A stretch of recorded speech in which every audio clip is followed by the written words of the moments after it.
just tapusin na natin to. Anong masasabi mo ginawa ng mali siya yung Snapchat video mo? Nasaktan ka ba? Actually, hindi ako nasaktan.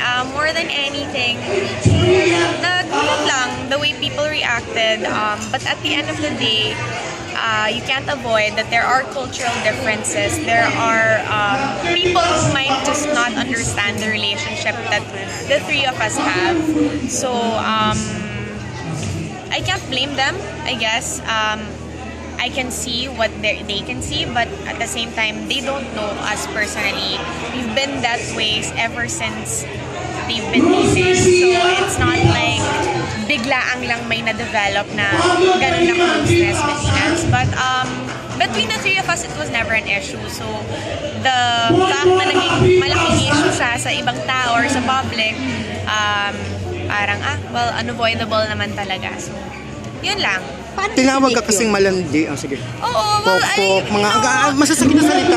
Hurtful, yes, but I don't know them personally. They don't know me personally, so I don't let it affect me.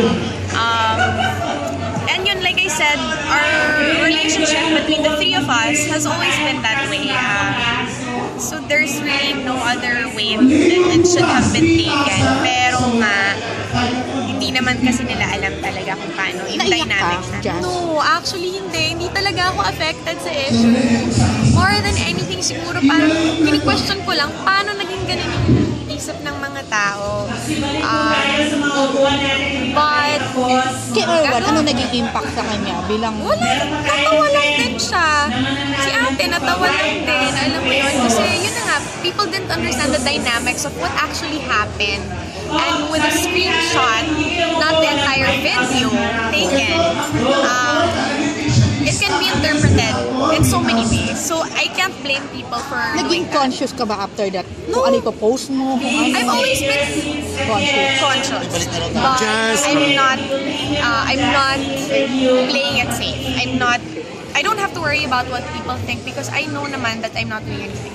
Last na lang, yung mother mo nag-comment na sana tigilan na kasi hindi. Oo, syempre, as a mother, you'll be hurt for your daughters. Ma-hurt ka rin kasi alam niya naman kung paano niya akong pinalaki. Alam niya kung gaano ako klaseng bata. So, syempre, kung ako din naman siguro nanay, kahit ate ko nga na-affect sa mga ganun pagka pinagsasabihan ako ng masasakit na salita, what more nanay ko pa?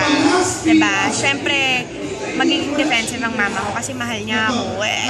She wants to step in. She wants to show people, anak ko yan, huwag niyong ano. Likewise naman, as a daughter, if anyone did that to my mom, I would step in.